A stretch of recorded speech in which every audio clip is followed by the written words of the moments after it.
Hello friends, আজ আমি নিয়ে এসেছি এক দারুণ চাইনিজ ড্রামা।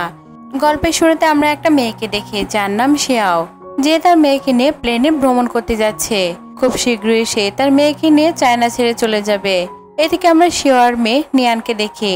সে পাশ দিয়ে যাওয়া এক লোককে ইশারা দিয়ে বলে, মা, এই আঙ্কেলের মাথার উপর লাল রঙের জিরো লেখা আছে, উনি খুব তাড়াতাড়ি মারা যাবে। সামনে দাঁড়িয়ে থাকা লোকটা এইসব কথা শুনে যায় এবং রাগে বলে, তুমি কি আমাকে অভিশাপ দিচ্ছ যে আমি মারা যাব? শিয়াও তাড়াতাড়ি উঠে দাঁড়িয়ে ওই লোকটার কাছে দুঃখ প্রকাশ করে আর বলে, আপনি দয়া করে বাচ্চার কথা কোনো খারাপ ভাবে নেবেন না। কিন্তু লোকটা রেগে গিয়ে সেখান থেকে চলে যায়। ঠিক তখনই আরেকজন মহিলা পাশ দিয়ে যায়। নিয়ান তাকিয়ে বলে, মা, এই আন্টির মাথার উপরেও জিরো লেখা আছে। সে অবাক হয়ে যায়, তুমি কি নিশ্চিত? তুমি সবাইকে একবার চেক করো তো। নিয়ান দ্রুত চারপাশ তাকিয়ে বলে, মা, প্লেনের সবার মাথার উপরে জিরো লেখা আছে। সেও মনে মনে ভাবে, এটা কিভাবে সম্ভব? তবে কি প্লেনের সঙ্গে কোনো দুর্ঘটনা হতে চলেছে? অল্প সময়ের মধ্যে এয়ার হোস্টেল থেকে ঘোষণা করে, আমরা টেক অফ করতে যাচ্ছি, সবাই সিট বেল্ট বেঁধে নিন। কিন্তু সেও দাঁড়িয়ে বলে, এই প্লেনের সঙ্গে খুব তাড়াতাড়ি একটা দুর্ঘটনা ঘটবে, আমার কথা বিশ্বাস করুন। সবাই দ্রুত প্লেন থেকে নেমে যান। কিন্তু কেউ তার কোনো কথা শোনে না। সেই লোক যে নিয়ানকে বকেছিল, উনি রেগে গিয়ে বলে, আমার তো মনে হয় মা মেয়ে দুজনেই পাগল। আগে বাচ্চা আমাকে অভিশাপ দিচ্ছিল, আর এখন মা অদ্ভুত কথা বলছে। শিয়াও বলে, আমি মজা করছি না, যদি আমরা এই প্লেন থামাতে না পারি তবে আমরা সবাই মারা যাব। সে সবাইকে বোঝাতে থাকে যে তার মেয়ের মধ্যে একটি বিশেষ ক্ষমতা আছে। নিয়ান জানতে পারে কে মরতে চলেছে। তারপর শিয়ার মনে পড়ে একটি ফ্ল্যাশব্যাক। নিয়ন তাকে বলেছিল, গ্র্যান্ডপা আমাকে সুপার পাওয়ার দিয়েছে মা। একদিন নিয়ানের সামনে দিয়ে এক মহিলা যাচ্ছিল। নিয়ান তখন বলেছিল, মা, এই আন্টির মাথার উপরে জিরো লেখা আছে, সে মরতে চলেছে। মহিলা রেগে যায়। সেও তাড়াতাড়ি দুঃখ প্রকাশ করে আর মেয়েকে বোঝায়, এভাবে বলা ঠিক না। কিন্তু দূরে যেতে ওই মহিলার মাথায় একটা গামলা পড়ে যায় এবং সে সঙ্গে সঙ্গে মারা যায়। এরপর সেও বুঝতে পারে নিয়ান আসলে মিথ্যা বলছিল না, আর তার মধ্যে সত্যি একটি বিশেষ ক্ষমতা আছে। কিন্তু প্লেনে থাকা সবাই তার কোনো কথা বিশ্বাস করছিল না। এয়ার হোস্টেস এসে বলে, আপনি আমাদের দেরি করাচ্ছেন, বলুন আপনি আসলে কি চান? সেও উত্তর দেয়, আমি শুধু সবার জীবন বাঁচাতে চাই। শব্দ শুনে পাইলটও সেখানে আসে। নিয়ান তার মাকে বলে, মা, এতে সবার মাথার উপরে জিরো লেখা আছে। এয়ার হোস্টেল সবকিছু পাইলটকে জানায়, কিন্তু পাইলট বলে, আমাদের প্লেনের কোনো সমস্যা নেই, যদি আপনি ভ্রমণ করতে চান তবে শান্ত হয়ে বসুন। সেও বোঝাতে থাকে, কিন্তু কেউ শুনে না। তখন এয়ার হোস্টেস আর পাইলট সিকিউরিটিকে ডাকেন। ঠিক তখনই বিজনেস ক্লাস থেকে মিস্টার চ্যান উঠে এসে তাদেরকে থামিয়ে দেন এবং সেও মেয়েকে বাঁচানোর চেষ্টা করে। নিয়ান তাকে দেখে বলে, ফাদার, আপনি এখানে কি করছেন? চ্যান অবাক হয়ে শিয়ার দিকে তাকায়। শিয়াও বলে, বাবু, উনি তোমার ফাদার নন, আমি ওনাকে চিনি না। কিন্তু নিয়ান জোর দিয়ে বলে, না মা, উনি আমার ফাদার, আমি প্রতিদিন ওনাকে স্বপ্ন দেখি, আমি সত্যি বলছি। এরপর প্লেনের ভেতরে বসে থাকা যাত্রীরা বিরক্ত হয়ে বলে, যদি তোমার নাটক শেষ হয়ে গিয়ে থাকে তবে কি এখন আমরা টেক অফ করতে পারি? তুমি আমাদের অনেক দেরি করে দিয়েছো, আমাদের কাজ নষ্ট হয়ে যাবে। এতে শিয়া উত্তর দেয়, জীবন থেকে কাজ কি বেশি গুরুত্বপূর্ণ? তোমাদের কি কোনো কাজ আছে যা জীবনের থেকে বেশি দামি? কিন্তু কেউ তার কোনো কথা শোনে না। সিকিউরিটি গার্ড আবারও তাদেরকে প্লেন থেকে বের করে দিতে চায়। ঠিক তখনই চ্যান তাদেরকে থামিয়ে দেয় আর বলে, আমি এদের কথা বিশ্বাস করি, আমি ওই প্লেন থেকে নামবো। পাইলট জিজ্ঞেস করে, আপনি কি নিশ্চিত আপনি সত্যি নামতে চান? চ্যান বলে, হ্যাঁ, আমি ভেবেচিন্তে এই সিদ্ধান্ত নিয়েছি। নিয়ান তখন বলে, ফাদার, আপনার মাথার উপরে জিরো এখন মিলে গেছে। নিয়ানের কথা শুনে পাশে বসে থেকে এক লোক হাসতে থাকে আর বলে, এই মেয়ে একেবারে পাগল, জানি না কি সব বলছে। সেও তবুও হাল ছাড়ে না, সবাইকে বোঝানোর চেষ্টা করে, কিন্তু কেউ শুনে না। অবশেষে সে নিয়ান আর চ্যানকে নিয়ে প্লেন থেকে নেমে আসে। এয়ারপোর্টের বাইরে এসে নিয়ানকে বলে, মা, ওরা কত খারাপ ছিল, আজ থেকে আমার কারো সাহায্য করব না। সেও তাকে বুঝায়, এভাবে বলা ঠিক না মা, জীবন খুবই মূল্যবান, তাই সবাইকে সাহায্য করা উচিত। তারা ভালো হোক বা খারাপ সেটা তাদের ব্যাপার। এদিকে চ্যান চলে যেতে থাকে। নিয়ান তার হাত ধরে বলে, ফাদার, আপনি কোথায় যাচ্ছেন? আমাদের বাড়ি নিয়ে কেন যাচ্ছেন না? সেও লজ্জা পেয়ে বলে, আপনি ওর কথায় সিরিয়াসলি নেবেন না, ও এমনি বলছে। এই ভদ্রলোক তোমার বাবা নয়, তুমি এই কথা কেন বারবার বলছো? ঠিক তখনই তারা শুনতে পায় প্লেনটি উড়ে যাচ্ছে। সেও দুঃখ ভরে বলে, আমি অনেক চেষ্টা করেছিলাম ওদের জীবন বাঁচানোর, যদি কোনো মিরাকল হয়ে যেত আর তারা যদি বেঁচে যেত তাহলে অনেক ভালো হতো। অন্যদিকে প্লেনের ভেতরে সব যাত্রীরা বলতে থাকে, আমরা কত সুন্দর ভ্রমণ করছি, আর ওই মহিলা একেবারে পাগল, অদ্ভুত কথা বলছিল। কিন্তু হঠাৎ পাইলটকে জানায়, স্যার, জানলাটা ফেটে গেছে। এভাবে দেখা যায় প্লেন হঠাৎ ক্র্যাশ হতে শুরু করে আর কিছুক্ষণের মধ্যে ভয়াবহ দুর্ঘটনা ভেঙে পড়ে। ভিতরে থাকে সবাই মারা যায়। অন্যদিকে সেও নিয়ানকে বলে, এভাবে কাউকে বলা ঠিক না মা, খারাপ শোনায়। নিয়ান হেসে উত্তর দেয়, মা, তুমি যখন ওনাকে বিয়ে করবে তখন আমি ওনাকে ড্যাডি বলবো। তারা এসব কথা বলছিল ঠিক তখনই সিকিউরিটি গার্ড এসে জানায় যে প্লেনে আপনারা ওঠেননি সেটা দুর্ঘটনায় পড়েছে। এ কথা শুনে চ্যান বলে কি? অফিসার বলে হ্যাঁ, আমাদের ইনভেস্টিগেশনের জন্য আপনাদের সঙ্গে নিয়ে যেতে হবে। এরপর তারা শিয়াও আর নিয়ানকে সঙ্গে নেয়। শিয়া অফিসারকে নিয়ানের বিশেষ ক্ষমতা সম্পর্কে জানায়। অফিসার তখন বলে ঠিক আছে, যদি আপনাদের প্রয়োজন হয় তাহলে আমরা জানাবো, আপনারা এখন যেতে পারেন, তবে যে কোনো সময় দরকার হলে যোগাযোগ করবেন। সেও সম্মতি দেয় এবং ঠিক আছে ধন্যবাদ বলে চলে যায়। অন্যদিকে চ্যান বাইরে তাদের দেখে অপেক্ষা করছিল। হঠাৎ তার অ্যাসিস্ট্যান্ট ছুটে এসে বলে স্যার আপনার গ্যাংপা কোথাও চলে গেছেন, তাকে খুঁজে পাওয়া যাচ্ছে না।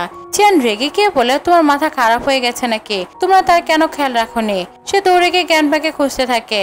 পরে শিয়াও আর নিয়ান বাইরে থেকে বের হয়। নিয়ান বলে বাবা কোথায় গেলেন? উনি তো আমাদের সঙ্গে গেলেন না। শিয়াও বলে কোনো সমস্যা নেই মা, আমি তো তোমাকে বাড়ি নিয়ে যাচ্ছি। কিন্তু নিয়ান বলে না, আমি আমার ড্যাডির সাথে যেতে চাই। শিয়াও হেসে বলে আচ্ছা তাহলে দৌড় প্রতিযোগিতা করি, যে জিতবে তাকে আইসক্রিম দেওয়া হবে। এই কথা বলে সে দৌড়াতে শুরু করে। নিয়ানও তার পিছনে ছুটে যায় এবং বলে আমি তোমাকে হারিয়ে ছাড়বো। পরের দিন সকালে শিয়াও নিয়ানকে আইসক্রিম কিনে দেয়। তারা গল্প করতে করতে হাঁটছিল। হঠাৎ তাদের সামনে হাজির হয় শিয়ার সৎ বোন জিয়াং। জিয়াও এসে শিয়াংকে বলে এই মেয়েটা তো বেআইনি মেয়ে তাই না, এখন পর্যন্ত তুমি ওকে কেন মেরে ফেলোনি? নিয়ান অবাক হয়ে বলে মা এটা কেমন কথা বলছো আমার সাথে? শিয়াও নিয়ানকে শান্ত করে বলে বাবু এই আইসক্রিমটা তুমি নিজের কাছে রাখো আর সামনের দিকে এগিয়ে যাও। নিয়ান সেখান থেকে চলে গেলে সেও রেগে গিয়ে জিয়াংকে এক চড় মারে আর বলে তোমার কি মাথা খারাপ হয়ে গেছে নাকি? এক বাচ্চার সামনে তুমি এরকম করে কি করে কথা বলছো? সে আবার বলে তোমার সঙ্গে আমার অনেক হিসাব বাকি আছে এবং সে জিয়াংকে আরেকটি চড় মারে। তখন তার মনে পড়ে যায় পুরো কয়েক বছর আগে জিয়াংয়ে তাকে ড্রাগ দিয়েছিল, যার কারণে শিয়াং হোটেলের রুমে একা গিয়েছিল। ঠিক তখনই কিছু লোকের হাত থেকে বাঁচাতে চ্যান সেই রুমে ঢুকে দরজা বন্ধ করে দেয়। এরপরে তারা দুজনে একসাথে নাইট স্পেন্ড করে। কিন্তু তখন সেও নেশায় অজ্ঞান হয়ে থাকায় সে কিছু জানতে পারে না যে তার সঙ্গে কি হয়েছে। আর চ্যান এত বছর পরে সে ওকে চিনতে পারেনি কারণ তার মুখ মনে ছিল না। বর্তমানে জিয়াং আবারও খারাপ কথা বলছিল। তখন চ্যানের গ্র্যান্ডপা হঠাৎ জিয়ানের সাথে ধাক্কা খায়। জিয়াং তাকে ঠেলে দিয়ে বলে তুমি অন্ধ নাকি, চোখে কিছু পড়ে না? শিয়াং দ্রুত গ্র্যান্ডপা পড়ে যাওয়ার হাত থেকে বাঁচায়। গ্র্যান্ডপা তখন বলে আমাকে পানি খেতে দাও। তিনি নোংরা পানির দিকে যেতে চাইলে সেও বাধা দেয়। ঠিক তখন নিয়ান পানি এসে গ্র্যান্ডপাকে দেয় আর বলে এই নিন আপনি এটা খান। জিয়াং তখন কটক করে বলে ও আপনাকে তো খুবই ক্ষুধার্ত লাগছে নিশ্চয়ই, ঠিক আছে আগে আমার জুতো পরিষ্কার করুন, তারপর আমি আপনাকে খাবার দেওয়ার কথা ভাববো। সেও রেখে গিয়ে বলে জিয়াং আমি তোমার মুখ ভেঙে দেবো, বাজে বকবক করা বন্ধ করো, উনি এসব কিছুই করবে না। গ্র্যান্ডপা নিয়ানের দিকে তাকিয়ে বলে এটা তো একদম আমার নাতির মতো দেখাচ্ছে। এরপর তিনি শিয়ার দিকে তাকিয়ে বলে তুমি তো আমার ছেলের বউ তাই না, অবশেষে তোমাকে পেয়ে গেলাম। শিয়াও বুঝতে পারে যে উনি অ্যালজাইমার রোগী, তাই কিছু মনে করতে পারে না। কিন্তু জিয়াং চড় খাওয়ার পরও মুখ বন্ধ করে না, তাই সেও আবার তাকে চড় মারে এবং বলে যাও গিয়ে তোমার মাকে বলে দাও আমি কোনো বিয়ে করব না। যে টাকা লোভে সে আমাকে ব্যবহার করতে চাইছে তা আমি কোনোদিন তাকে সেটা পেতে দেব না। যদি আবার আমার জীবনে এসে কোনো সমস্যা করার চেষ্টা করো মনে রাখো তোমার এই সুন্দর চোর আমি একদম বাজে হাল করে ছাড়বো এবং সেটা তুমি কোনোদিনও ভুলতে পারবে না। এই কথা বলে শিয়ার আবার হাত তুলে। জিয়াং ভয়ের সঙ্গে সঙ্গে দৌড়ে পালিয়ে যায়। এরপর শিয়া গ্র্যান্ডপা আর নিয়ানকে কাছে নিয়ে হোটেলে যায়, ওদের খাবার দেয়। গ্র্যান্ডপা খুবই ক্ষুধার্ত ছিলেন, দ্রুত খেতে শুরু করেন। কিছুক্ষণের মধ্যে চ্যান সেখানে এসে পড়ে আর বলে গ্র্যান্ডপা আপনি কোথায় চলে গিয়েছিলেন? কিন্তু গ্র্যান্ডপা তাকে চিনতে অস্বীকার করে এবং বলে তুমি কে? চ্যান কষ্ট করে বোঝায় আমি আপনার নাতি। তখন সে শিয়া আর নিয়ানকে দেখে অবাক হয়ে বলে তোমরা এখানে কি করছো? সেও উত্তর দেয় আমি গ্র্যান্ডপাকে পেয়েছিলাম, উনি খুব ক্ষুধার্ত ছিল তাই আমি এখানে তাকে নিয়ে এসেছি, তারপর তোমাকে কলও করেছি।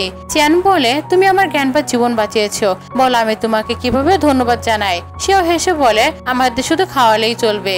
চ্যান আবার গ্র্যান্ডপার সঙ্গে কথা বলতে শুরু করে। ঠিক তখন শিওর বাবার ফোন আসে। শিওর রেগে গিয়ে বলে আমি তো বলেছি আমি এই বিয়ে করব না, আমার মা অনেক আগে মারা গেছেন, আপনি আমাকে এভাবে বুলিং করতে পারেন না, জোর করে অন্য কারোর সাথে বিয়ে দিতে পারেন না। ওপাশ থেকে তার বাবা বলে হ্যাঁ তোমার মা মারা গেছে কিন্তু তার আশীর্বাদ তো আমার কাছে আছে, তোমাকে বিয়ে করতে হবে। শিয়াং রাগে বলে আমার তো অনেক আগে বিয়ে হয়ে গেছে, এই জন্য আমি আর বিয়ে করতে পারবো না। কল কেটে দিয়ে সব ভাবতে থাকে এখন আমি আমার মিথ্যা স্বামী কোথা থেকে আনবো। তখন চ্যান যে তার সব কথা শুনছিল সে কাছে এসে বলে তুমি কি আমার সাথে বিয়ে করবে? দেখো নিয়ানের একজন বাবার দরকার আর আমার দাদির একজন পুত্রবধূর, উনি তোমাকে ভীষণ পছন্দ করে ফেলেছেন, তাহলে কেন নয় যে তুমি আমার সাথে বিয়ে করে ফেলো, এটা আমাদের দুজনের জন্য ভালো হবে, আমরা বিয়ে করব আর তারপর আমরা একসাথে থাকবো যতদিন না তোমার জন্য সত্যি একজন ভালো পার্টনার পেয়ে যাবে। আর যদি তুমি ডিভোর্স দিতে চাও তাহলে তুমি দিতে পারবে আর অন্য কারোর সাথে চাইলে তুমি যেতে পারবে। সেও রাজি হয়ে যায় এবং সে চ্যানকে বিয়ে করে। বিয়ের পর চ্যান সবাইকে নিচের বাড়িতে নিয়ে আসে। সব বাড়ি দেখে বলে বাহ এ বাড়িটা কত সুন্দর, এর ভাড়া দিলে কেমন হবে, রেন্ট কত? চেন হাসতে হাসতে বলে, রেন্ট নেই, এই বাড়িটা আমি তোমার জন্য কিনেছি। আমি তোমাকে বিয়ের পর কোনো গিফট দিতে পারিনি, তাই এটা আমার তরফ থেকে তোমার গিফট। স্বভাবে দাদি তো বলেছিলেন সে শুধু ভিডিও গেম খেলে, তাহলে এত টাকা কোথা থেকে এলো? হয়তো নিজের সব সঞ্চয় দিয়ে কিনেছে। ঠিক তখন চেন তার হাতে একটি কার্ড দিয়ে বলে, এটা রাখো, তোমার টাকা দরকার হতে পারে। সব মজা করে বলে, যদি আমি এই টাকা নিয়ে কোথাও পালিয়ে যাই? চেন হেসে বলে, এই অল্প টাকা তুমি নিয়ে কোথায় পালাবে? আর আমি নিশ্চিত তুমি কখনো পালাবে না। সব কার্ডটা নিয়ে ভাবে, সত্যি আমি কতটা লাকি। আমার পরিবার ভালো না হওয়া সত্ত্বেও আমি কত ভালো একটা স্বামী পেয়েছি। সে চেনকে বলে, চিন্তা করো না, আমি খুব পরিশ্রমী, আমি চাকরি করব এবং আমরা খুব তাড়াতাড়ি ধনী হয়ে যাব। এরপর শাও দাদি ন্যান ও চেনের সাথে খেলতে চায়। অন্যদিকে চেন মনে মনে ভাবে, আমি কবে গরিব ছিলাম। পরের দিন সকালে শাও ন্যানকে নিয়ে কিন্ডারগার্টেনে যায়। তাকে রেখে সে অফিসে চলে যায়, কিন্তু স্কুলে এক বাচ্চা ন্যানকে বুলিং করতে থাকে। অন্যদিকে অফিস গিয়ে শাওকে দেখে চেন ভাবে, ও এখানে কি করছে। তখন সেক্রেটারি এসে বলে, ম্যাডাম আপনার ডিজাইন স্যারের ভীষণ ভালো লেগেছে, তার পেমেন্টটা আমি আপনাকে পাঠিয়ে দিয়েছি, চেক করে নিন। শাও ধন্যবাদ জানায় পেমেন্ট থেকে বলে, এ কি 15 বিলিয়ন? না না, তোমার কোনো ভুল হচ্ছে, এটা কিভাবে সম্ভব? এই সময় স্কুল থেকে ফোন আসে, জানায় ন্যানের কার সাথে ঝগড়া হয়েছে, তাকে দ্রুত আসতে হবে। শাও দ্রুত স্কুলের দিকে ছুটে যায়। চেন দেখে ও এত তাড়াহুড়ো করে কোথায় চলে গেল, নিশ্চয় কিছু হয়েছে, আমাকে ওর পিছনে যাওয়া উচিত। স্কুলে দেখা যায় সেই বাচ্চার মা নেনেকে মারতে থাকে। তখন শাও পৌঁছে গিয়ে সেই মহিলাকে ধাক্কা দেয় আর বলে, তোমার সাহস কিভাবে হলো? মিসেস লি বলে, সাহস? তোমার মেয়ের সাহস কিভাবে হলো আমার ছেলেকে বুলি করার? নেন বলে, আমি তো কিছুই করিনি। শাও রেগে গিয়ে মিসেস লিংকে চড় মারে এবং বলে, তুমি আমার মেয়ের উপর হাত দিবে না। তখন এক টিচার আসে এবং টিচার বলে, আপনার সাহস কিভাবে হলো মিসেস লিকে হাত দেওয়ার? আপনি ওনাকে বুলিং করতে পারেন না। আসলে আপনার মেয়েটা এত দুষ্ট কেন? মা যেমন মেয়েও তেমন। তাদের মধ্যে মারাত্মক ঝগড়া শুরু হয়। ঠিক তখন মিস্টার লি এসে শাওকে বলে, তুমি কিভাবে সাহস করো আমার পরিবারের লোককে বুলিং করার? সে তার কার্ড দিয়ে ডেকে আনে দুজনকে ধরে ফেলতে বলে। ঠিক তখনই চেন আসে এবং চিৎকার করে বলে, থামো। চেন এটা দেখে খুব রেগে যায়। মিস্টার লি বলে, আমি তোমাকে দেখিয়ে দেব আমি কে। সে দ্রুত ফোন করে বলে, মিস্টার জ্যাক আমাকে এখানে এসে সাহায্য করুন, আমার আপনার প্রয়োজন। চেন তার অ্যাসিস্ট্যান্টকে ডেকে আনে। অ্যাসিস্ট্যান্ট এসে চেনকে দেখে স্তব্ধ হয়ে যায়। তখন সে বলে, এরা তো আমার বস। চেন বলে, তোমার কি কোনো সন্দেহ আছে? তখন মিস্টার লি তার ছেলেকে বলে, তুমি ওদের কেন বুলি করেছো? এটা করা তোমার একদম উচিত ছিল না। কিন্তু ছেলে বলে, আপনি তো বলেছিলেন কিন্ডারগার্টেনে যা খুশি করতে, তাই আমি তাকে বুলি করেছি। মিস্টার লি তখন সবার কাছে ক্ষমা চাইতে শুরু করে, হাঁটু গেড়ে বসে ক্ষমা চায়। তার স্ত্রী দেখে বলে, ও আচ্ছা, এখন কেন ক্ষমা চাইছো? ঠিক আছে, আমি তোমাকে মাফ করে দিচ্ছি, কিন্তু আমার মেয়েটা তো হয়রানি করা তোমার উচিত ছিল না, তার ক্ষতিপূরণ কে দেবে? সেও আক্ষেপ করে বলে, আমি 5 মিলিয়ন দাবি করব। মিসেস লি বলে, তুমি কি আমাদের লুটতে চাও? সেও বলে, চেন ওরা টাকা দেবে না। তখন মিস্টার লি বলে, ঠিক আছে ঠিক আছে, আমি সব টাকা দিয়ে দিব, রাগ করো না। কিছুক্ষণ পর আমরা দেখি লি পরিবারে চলে যাওয়ার পর শাওর নজর পড়ে এক টিচারের দিকে এবং কয়েকজন শিক্ষার্থীকে নেন বলে, মা ওদের সবার মাথার উপর 0 লেখা আছে। সেও বলেছে এখানে তাহলে কিছু ঘটতে যাচ্ছে। সেও ছুটে সে শিক্ষকের কাছে গিয়ে বলে, আপনি তাদেরকে নিয়ে কোথায় যাচ্ছেন? শিক্ষক লা বলে, তাদের আর্ট পারফরমেন্স আছে, তা আমাদেরকে নিয়ে যাচ্ছি, আপনি নোটিফিকেশন পাননি। তখন সেও মনে করে নেন আগে এই সম্পর্কে বলেছিল। শিক্ষক এগিয়ে চলে যায়। সেও বলে, এবার আমি কাউকে মরতে দেব না। প্লেনে হয়তো আমি তাদের বাঁচাতে পারিনি, কিন্তু এবার আমি এই বাচ্চাদের বাঁচাবো এবং অবশ্যই তাদের রক্ষা করব। সেও চেন নেন দ্রুত অডিটোরিয়ামের দিকে পৌঁছায়। পথে একজন লোকে তাদের দিকে তাকিয়ে থাকে। শিয়া তাকে টুক করে দেখে, কিন্তু বেশি পাত্তা দেয় না। তারা অডিটোরিয়ামে পৌঁছে ন্যান সবাইকে নির্দেশ দিয়ে বলে, মা এখানে সবার মাথার উপর 0 দেখা যাচ্ছে।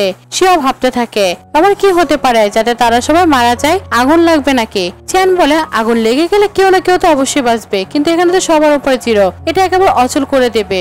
আমি মনে করি এখানে ব্লাস্ট হবে, ব্লাস্ট হলে সবাই একসাথে মারা যাবে। সে দ্রুত স্ত্রীর কাছে গিয়ে চলমান মিউজিক বন্ধ করে দেয় এবং শিক্ষক লার কাছে গিয়ে বলে, এসব মানুষকে এখান থেকে সরান, এখানে ব্লাস্ট হতে চলেছে। কিন্তু শিক্ষক লা তার কোনো কথা শুনে না। এই সময় জিয়াং ও তার স্বামী সেখানে এসে শিয়াংয়ের উপাস করতে থাকে। বলে, এই মেয়ে তো পাগল হয়ে গেছে, কি বলছে? শিয়া জোর করে বলে, আমি মিথ্যা বলছি না, এখানে বোমা রয়েছে, আমি মনে করি এখানে কে বোমা রেখেছে। জিয়াং তার ছেলে করে বলে, তুমি কি পাগল হয়ে গেছো? এখানে কে বোমা রাখবে? শিয়া সিকিউরিটি গার্ড ডেকে এনে চেক করায়। তারা একটা টেডি বিয়ার পায় এবং এতে কিছুই নেই। সবাই শ্যাংকে সেখান থেকে চলে যেতে বলে, কিন্তু শ্যাং সরে যায় না। তখন সে জিয়াংকে বলে, তুমি কি লুকিয়ে রেখেছো? জিয়াং বলে, আমি কিছু লুকাইনি। কিন্তু শ্যাং তার কোনো কথা মানে না এবং দৌড়ে গিয়ে জিয়াং এর পার্স ছিনিয়ে আনে। পার্সে কোনো ক্ষতিকর কোনো কিছু থাকে না। তখন সেও ভাবতে থাকে, হয়তো আমি ভুল ভাবছি, কিন্তু এটা কিভাবে সম্ভব? উপরোক্ত জিয়া ও ফু মিলে শাওকে আবার বুলি করা শুরু করে এবং বাকিরা তাদের সাথে যোগ দেয়। ঠিক তখন শাও অডিটোরিয়ামে ঢোকার সময় যে ছায়াছবি হিসেবে দেখেছিল সেই লোকটিকে আবার দেখে। সে টুপি এবং মাস্ক পরা ছিল এবং সে সেখান থেকে দ্রুত চলে যায়। সহশিক্ষক লাকে বলে আপনার অডিটোরিয়াম চেক করতে হবে। সে সময় আবার সিকিউরিটিকে ডাকা হয় এবং পুরো অডিটোরিয়াম পুনরায় তল্লাশি করা হয়, কিন্তু কিছুই পাওয়া যায়নি। ঠিক তখনই নিয়ান সেখানে এসে উপস্থিত হয়, যাকে সেও চ্যানের কাছে নিরাপদ রেখেছিল। নিয়ান বলে মা আমি তোমাকে সাহায্য করব, সবাইকে এখান থেকে বের করে দেব। কিছুক্ষণের মধ্যে প্রিন্সিপাল আসে, কিন্তু সব বারবার তাদের সাথে তর্ক করে যে সবাই বিপদে আছে, কিন্তু কেউ তার কোনো কথা শুনছে না। চ্যান বলে সময় কম, দ্রুত চলে যাও। কিন্তু প্রিন্সিপাল প্রশ্ন করে আজকে শোটা কি হবে, এবং কেউ কেউ সেওকে পাগলও বলতে থাকে। সেও তখন বলে এত ছোট ছোট বাচ্চাদের জীবনকে আপনি বিনাশ করবেন। স্টেজে একটি টেডি বিয়ার নাচছিল, তিনি ছুটে গিয়ে বললেন আমার মনে হচ্ছে এটার মধ্যে বোমা আছে। সেও বলে এরা এখান থেকে সহজে যাবে না, এবং একটি শিশুকে কুলে তুলে নিয়ে সেখান থেকে ছুটে যায়। তখনই তার পিছনে সকলে ছুটে আসে। সেই শিশু সেওকে কামড় দেয় এবং সেও তাকে নামিয়ে ফেলে, কিন্তু তখন সে লক্ষ্য করে তার মেয়ে নিয়ান যে সেখানে নেই। নিয়ানকে খুঁজতে শুরু করে, কিন্তু তার কোনো খুঁজে পাচ্ছে না। সে অডিটোরিয়ামের ভিতরে ঢুকতে যাচ্ছিল, তখনই ভিতর থেকে একটি বিস্ফোরণ হয়ে গেছে। সবাই বলছে আমরা বেঁচে গেলাম, যদি ওই মহিলা আমাদের বের না করতো তাহলে আমরা সবাই মারা যেতাম। সে প্রচন্ড কাঁদতে শুরু করে এবং স্বীকার করে বলে আমি আমার মেয়েকে হারিয়ে ফেলেছি, আমি ভিতরে ঢুকতে চাই, আমার মেয়েকে দেখতে হবে। কিন্তু সবাই তাকে ভিতরে যেতে দিচ্ছিল না, কারণ সেখানে অনেক বড় ঝুঁকি রয়েছে। সে মনে করে যে জিয়াং ও তার স্বামী তৎক্ষণাৎ সেখান থেকে পালিয়ে গিয়েছিল। তার সন্দেহ জাগে যে এই ঘটনার সঙ্গে তাদের কোনো সম্পর্ক থাকতে পারে। কিছুক্ষণ পর নিয়ান বাইরে এসে হাজির হয়। সে দ্রুত তাকে আঁকড়ে ধরে এবং বলে তুমি তো আবার নতুন একটি জীবন দিলে। তারপর সে চ্যানকে দেখতে পেয়ে অবিলম্বে তাকে হাক করে এবং বলে তুমি জানো না আমি কতটা ভয় পেয়েছিলাম, যেন আমি তোমাদেরকে হারিয়ে ফেলেছি। ভিতরে এত বড় বিস্ফোরণ হলো, তোমরা দুজনে কিভাবে বেঁচে গেলে? চ্যান বলে আমরা যখন বের হচ্ছিলাম তখন নিয়ান ওই বোমাটা দেখতে পেয়েছিল, ওইটা টেডি বিয়ারের ভেতরে লুকানো ছিল। নিয়ান দ্রুত বোমাটা তুলে আমাকে দিল আর আমি সেটা বাইরে ছুঁড়ে ফেলেছি। বিস্ফোরণ হয়েছে কিন্তু আমাদের কিছুই হয়নি, আমরা মোটেও আহত হয়নি। আমাদের জীবন শুধু ন্যানের কারণে বেঁচে গেছে। ওই পারফর্মার হত্যাকারী বা বোমা রাখেনি, সে শুধু ওইখানে পারফর্ম করতে এসেছিল। আমি ভালোভাবে তদন্ত করেছি। শাহ বলে যদি সে মার্ডার না করে থাকে তাহলে আসল হত্যাকারী কে? চ্যান তখন শান্তভাবে বলে তুমি একদম চিন্তা করো না, যে করুক না কেন শীঘ্রই সে আমাদের সামনে আসবে, আমরা তাকে ধরে ফেলবো এবং এইসব বিষয়ে ইনভেস্টিগেশন করব।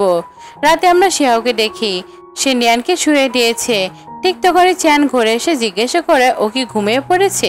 শিয়াও বলে হ্যাঁ, কিন্তু আমার মনে হয় বিস্ফোরণের পরে সে খুব ভয় পেয়েছিল, গভীর ঘুম হতে অনেক সময় লেগেছে। চ্যান বলে ঠিক আছে তুমি আজ রাতে তার কাছে থাকো, না হলে চলো আমরা দুজনই তার সাথে থাকি, তাহলে সে রাতে ভয় পাবে না।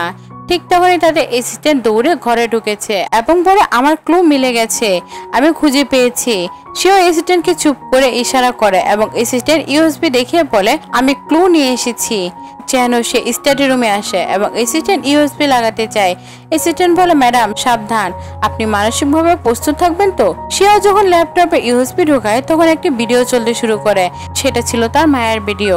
সেও তা দেখে কাঁদতে থাকে এবং চ্যানকে বলে আমি সবসময় সন্দেহ করতাম যে আমাকে আমার মা হত্যা করতে পারে, কখনো ভাবিনি জিয়াং এবং তার মা এত নিচে নামতে পারে, মানুষ কিভাবে এত ঘৃণা করতে পারে। শাও তখন অনেক বেশি রেগে ওঠে এবং কাঁদতে কাঁদতে বলে আমি তাদের বাঁচতে দেব না, আমি তাদের মারবো। সে গর্জে উঠতে চাইলে চ্যান তাকে থামিয়ে ধরে আর তাকে শান্ত করায়। পরে চ্যান বলে ভিডিওটা ভালো করে দেখো, জিও তার মায়ের ছাড়া ভিডিও আরো একজন আছে, এমন একজন ব্যক্তি আছে যে ইচ্ছাকৃতভাবে ভিডিও রেকর্ড করেছে যাতে সে নিজের জন্য সন্তুষ্টি পায়, মানে তৃতীয় কেউ আছে যিনি তোমার মায়ের হত্যায় জড়িত। আমাদের প্রথম তাকে খুঁজে বের করতে হবে, পুরো সত্যি না জেনে আমি এটা সামনে আনতে পারি না, না হলে তারা পালিয়ে যাবে। জিয়াং বলে আমার মনে হয় বোমায় তোমার মায়ের মৃত্যুর মধ্যে সংযোগ আছে, সেই ব্যক্তি কোনো অন্ধ রহস্য থাকতে পারে। সেও কাঁদতে কাঁদতে বলে আমি সবার খোঁজ করব এবং সবাইকে আমি ছাড়বো না। অ্যাসিস্ট্যান্ট বলে ম্যাডাম 3 দিনের মধ্যে আপনার স্টেপ মাদারে বড়দিন পার্টি আছে, তারা বড় অনুষ্ঠান করছে, আমার মনে হয় আপনি তখন কিছু করতে পারবেন। শাহ বলে আমার মাকে বহু বছর আগে মেরে ফেলা হয়েছে আর এখন তারা জীবন শান্তি মতো কাটাচ্ছে, আমি এটা চলতে দেব না। চ্যান বলে যে লোক তোমার মাকে মেরেছে আমরা তাদের উচিত শিক্ষা দেব। এদিকে আমরা দেখি ন্যান গোপনে তাদের কথাগুলো শুনছিল এবং শোনার পর আবার ঘরে ফিরে যায় এবং ঘুমিয়ে পড়ে। সে আবারও স্বপ্ন দেখে, স্বপ্নে নিয়ন এবং তার গ্র্যান্ডপা দেখে আর বলে গ্র্যান্ডপা প্লিজ আমাকে সাহায্য করুন, আমার মায়ের জীবন বিপদে আছে, ওকে রক্ষা করুন। গ্র্যান্ডপা বলে আমি ওকে বাঁচাতে পারবো না, তুমি নিজে ওকে বাঁচাতে পারবে। নিয়ান জিজ্ঞেস করলে আমি কিভাবে বাঁচাবো গ্র্যান্ডপা? গ্র্যান্ডপা বলে আমি তোমাকে আরো কিছু সুপার পাওয়ার দিচ্ছি যেগুলো ড্রাইভার কাংনো নামে বলা হয়ে থাকে। এই শক্তি ব্যবহার করে তুমি আগে লড়াই করতে পারবে সবার সাথে এবং কেউ তোমার মোকাবেলা করতে পারবে না। গ্র্যান্ডপা চলে যাওয়ার আগে বলে নেন তোমার মাকে তুমি নিজেই বাঁচাবে। এরপর আমরা দেখি ন্যান জেগে বিছানায় বসে এবং বলে গ্র্যান্ডপা আমাকে যে শক্তি দিয়েছে সেটা আমাকে পরীক্ষা করতে হবে এবং বলে গ্র্যান্ড আমি তোমাকে প্রতিশ্রুতি দিচ্ছি আমি আমার মাকে বাঁচাবো। 3 দিনের পর আমরা ন্যানকে দেখি সবাই মিলে নাস্তা করছিল। খাবার আমি গ্র্যান্ডপাকে পিল মিশিয়ে দিয়েছিলাম, অনেক বেশি ডোজ, এটা খেতে এসে ঘুমিয়ে পড়বে। কিছু সময়ের মধ্যে আমরা দেখি শিও চ্যান এবং গ্র্যান্ডপা 3 জনে ঘুমিয়ে পড়েছেন। সবাই ঘুমালে ন্যান তার চেয়ারে থেকে উঠে থলে থেকে প্র্যাকটিতে ইনভিটেশন কার্ডটা বের করে নেয় এবং বলে তাদের থেকে বদলা নেওয়ার সময় এসেছে। ন্যান প্যাকেটে চলে যায়। এরপর আমরা প্র্যাকেটের দৃশ্য দেখি জিয়াং তার মা বাবা সেখানে উপভোগ করছে, অনেক দামি উপহার পেয়েছে, তারা অত্যন্ত খুশি। হঠাৎ নিয়ান এসে বলে তুমি কেন আমাকে ইগনোর করছো, আমি তোমার জন্য একটা অত্যন্ত গুরুত্ব উপহার নিয়ে এসেছি। সে কাছে থেকে একটি বড় ঘন্টা ধরে ফেলে এবং সেটি নিচে পড়ে যায়। জিয়াং এর মা বলে এই মেয়েটার মাঝে এত ক্ষমতা কোথা থেকে এলো, এই তো শিশু মাত্র। নিয়ান এগিয়ে এসে বলে আমি তোমাদের ঘড়ি দিতে এসেছি, তোমাদের সময় কম। তারপর জিয়াং এর মা রেগে বলে তুমি কি আমাদের অভিশাপ দিচ্ছ? নিয়ান বলে ঠিক আছে এখন বুঝলাম আপনি কত বুদ্ধিমান সম্পন্ন, আমি তো আপনাকে বোকা মনে করেছিলাম। নিয়ান বলে আপনি জানি কেমন? তাতে জিয়াং এর মা প্রশ্ন করে কেমন মানে? নিয়ান বলে 5 বছর আগে তুমি আমার মেয়ে জিয়াং আমার মাকে ড্রাগ দিয়েছিলে, তারপর সবাইকে বলেছিলে যে আমার মা চরিত্রহীন, তুমি আমার মাকে সবসময় অপমান করেছো, সবকিছু তার বিরুদ্ধে দিয়ে তাকে দুষ্টু বানিয়েছো। জিয়াং বলে তুমি কি এসব কথা বলছো? তুমি আমার কথা না মানলে আমার কাছে আরেকটা গিফট আছে। নিয়ান তার হাত ঘড়িতে টাচ করে এবং সামনে স্ক্রিনে ভিডিওগুলো চালু হয়। ভিডিওগুলো দেখা মাত্র সেখানে উপস্থিত সবাই স্তব্ধ হয়ে যায় এবং বলে এই মেয়ে এবং মা তো কতটা নিচে নামতে পারে। জিয়াং এগিয়ে এসে বলে তুমি কেন এই ভিডিওগুলো ডিলিট করেনি? তার মা বলে আমি তো জানতাম না যে এটা ওরা পেয়ে যাবে। নিয়ান বলে এখন তোমাদের সামনে সত্যি প্রকাশ হয়েছে। জিয়াং এর বাবা রেগে গিয়ে চিৎকার করে বলে এই মেয়ে চুপ করো, যদি তুমি আমার চিপ আমার মেয়ের বিরুদ্ধে কিছু বলো তাহলে তোমার আমি খবর করে দেব। তখন ন্যান বলে আমি ভুল কিছু বলছি না, তোমাদের সামনে সব ভিডিও আছে। ন্যান তাদের ভিডিও দেখে এবং বলছে এখন কি তোমাদের কোনো জবাব নেই? এই সময় শিওর বাবা এসে ন্যানকে মারার চেষ্টা করতে থাকে। ন্যান তাকে আটকে ঠেলে দেয়। তারপর জিয়াং ন্যানকে মারতে গিয়ে আসে, কিন্তু ন্যান তাকে পিছনে ঠেলে দেয় কারণ তার সঙ্গে এখন সুপার পাওয়ার আছে। তারপর ফু দ্বারা এবং রেগে ন্যানের দিকে আসে। ন্যান তাকে একটা কিক মারলো, সে চিৎকার করে পিছিয়ে পড়লো। ন্যান বলে খেলা এখানে শেষ নয়, আমি তোমাদের আরো খেলা দেখাবো। ন্যান আবারও ঘড়িতে টাচ করে এবং আরেকটি ভিডিও দেখায়। সেই ভিডিওতে দেখা যায় জিয়াং এবং তার মা মিলেমিশে শিওর মাকে হত্যা করেছে। সেখানে উপস্থিত লোকজন বলে এই মেয়ে এবং মা তো খুনও করেছে, এর মানে হলো আমরা আসলে একটা খুনির জন্মদিনের পার্টিতে যোগ দিয়েছিলাম। তখন শিওর বাবা এখনো ন্যানের কথা বিশ্বাস করতে রাজি ছিল না। তিনি তখন ন্যান এবং শিয়াংকে অপমান করার চেষ্টা করছিলেন। তুমি তোমার মুখ বন্ধ করো। অন্যদিকে আমরা শিও এবং চ্যানকে দেখি, তারা দেখলো গ্র্যান্ডপা কিছুক্ষণের মধ্যে মধ্যবিত্তে ফিরে এলেন। চ্যান এবং শিও তখন নিয়ানকে খুঁজতে থাকলো, কিন্তু নিয়ানকে কোথাও দেখা গেল না। ঠিক তখনই চ্যানের চোখে একটি ইনভিটেশন কার্ড পড়ে। চ্যান বলে হয়তো সে সেখানে গেছে। শিও বলে চলো দ্রুত, ওর জীবন ঝুঁকিতে আছে। অন্যদিকে আমরা দেখি ন্যানকে আক্রমণ করার জন্য সিকিউরিটি গার্ড এগিয়ে আসে, কিন্তু ন্যান গার্ডটিকে মারধর করে এবং দূরে সরিয়ে দেয়। মুহূর্তের মধ্যে আরো একটি গার্ড এসে যায়। জিয়াং বলে এত গার্ডের বিরুদ্ধে তুমি একা কিভাবে লড়বে? কিন্তু ন্যান একাই তাদের বিরুদ্ধে লড়ে এবং সবাইকে হাঙ্গামা করে পরাজিত করে ফেলে। জিয়াং এর মা এতে অনেক বেশি ভীত হয়ে যায় এবং হতাশ হয়ে পড়ে। জিয়াং এর বাবা ডেকে বলে বলো তো তুমি কি চাও? ন্যান বলে তুমি এত বোকা কেন, এ পর্যন্ত বুঝো না আমি ন্যায় বিচার চাই আমার মায়ের জন্য। তো বন্ধুরা দেখলে তো ছোট একটি বাচ্চা কিভাবে মায়ের জন্য লড়াই করছে। ন্যান আরো বলে তুমি কি ভাবো 5 বছর ধরে আমার মাকে তুমি ভুলে করেছো, শান্তিতে জীবন কাটাতে দাওনি, তোমাদের এই অপরাধ আমি মুছে ফেলবো না। এই সময় শিও এবং চ্যান দৌড়ে এসে পৌঁছে এবং নিয়ানকে জিজ্ঞাসা করে বলো কে তোমাকে বুলি করেছে? চ্যান বলে যে তোমাকে বুলি করেছে আমি তাকে ছাড়বো না। চ্যানকে দেখে সবাই অনেক বেশি স্তম্ভিত হয়ে যায় এবং বলে মিস্টার চ্যান আমরা ওকে কিছুই বলিনি, ওসব একাই করেছে, এইসব কিছু ধ্বংস ওই করেছে। নিয়ান কেঁদে বলে মা বাবা আমি কি করব, তোমাদের মাথার উপর এখনো 0 দেখা যাচ্ছে, আমি কিছু বুঝতে পারছি না তোমাদের কিভাবে রক্ষা করব। চ্যান বলে ন্যান চিন্তা করো না, খুব শীঘ্রই খুঁজে বের করে ফেলবো কে আমাদের মার্ডার করতে যাচ্ছে, তারপর আর কিছু প্রয়োজন হবে না। এই মানুষগুলো আমি জানতে পেরেছি কিন্ডারগার্টেনের ব্লাস্ট ঘটিয়েছিল, সে কেউ না ফোয়াং অর্থাৎ জিয়াং এর স্বামী। ফোয়াং হাসি দিয়ে ছেড়ে বলে তুমি এখন সত্যি জানতে পেরেছো, ঠিক আছে, তাড়াতাড়ি এখানে বিষ ছড়িয়ে পড়বে এবং সবাই মারা যাবে। এই কথা শুনে সবাই উপস্থিত ওই স্থান থেকে দৌড়ে পালাতে শুরু করে। জিয়াং এবং তার মা যাদের সারি বাঁধা হয়েছিল তারা সেখানে চিৎকার করে এবং আটকানো অবস্থায় বসে থাকে। ফং টেবিলের কাছে এসে ওয়ান ঢেলে বলে সব মারা যাবে, তোমরা কি ভয় পাচ্ছ? তারপর শাওর কাছে এসে বলে অবশেষে আমার বোনও মারা যাবে, ও আমার প্রিয় বোন ছিল। সে অবাক হয়ে বলে কি বলছো বোন, আমি তো তোমাকে চিনি না, তুমি কেন আমাকে বোন বলছো? বলে আমি তোমার বড় ভাই। তোমার মা অন্য একজনের সঙ্গে বিয়ে করতে গিয়েছিলেন এবং আমাকে অনাথ আশ্রমে ছেড়ে দিয়েছিলেন। তারা সুন্দর জীবন কাটালো আর আমার জীবন নষ্ট করে দিল। তুমি জানো আমি কত কষ্টে বড় হয়েছি? শ্যান বলে তোমার মাথা কি খারাপ হয়ে গেছে? ওদের মাত্র একটা কন্যা ছিল এবং সে আমি। আমার কোনো ভাই ছিল না এবং আমার মায়েরও কোনো ছেলে ছিল না। বলে আমার মাথা খারাপ নয়, যিনি তোমার মা সে আমারও মা। তোমার যদি বিশ্বাস না হয় ওনাকে জিজ্ঞেস করতে পারো তিনি কেন প্রতি বছর আমার জন্য টাকা পাঠাতো। চ্যান বলে তোমার বুদ্ধি সত্যি খুব খারাপ। অনাথ আশ্রমের ছেলেদের জন্য সবাই খুব ভালো আচরণ করে, এই জন্য টাকা পাঠাতো হয়তো। রেগে ওঠে এবং বলে আমি বুঝতে পেরেছি, এই কারণে এভাবে আচরণ করছো যেন আমি এখন তোমাদের শান্তভাবে ছেড়ে দেই, কিন্তু এই কথা স্বপ্নে ভাবো না, আমি তোমাদের সবাইকে ধ্বংস করে দিব। তারপর কে বলে শুধু 1 মিনিট বাকি আছে, তারপর সব জায়গায় বিষ ছড়িয়ে যাবে। এরপর আমরা দেখি যারা পালানোর চেষ্টা করছে তারা বাইরে বের হতে পারছে না, কারণ সব দরজা লক হয়ে গিয়েছিল। জিয়াং এর মা কেঁদে কেঁদে বলে দয়া করে আমাদের যেতে দাও, আমরা তোমার অনেক সাহায্য করেছি, আমাদের কি ভুল ছিল, আমাদের এত বড় শাস্তি দিও না, আমাদের হত্যা করো না।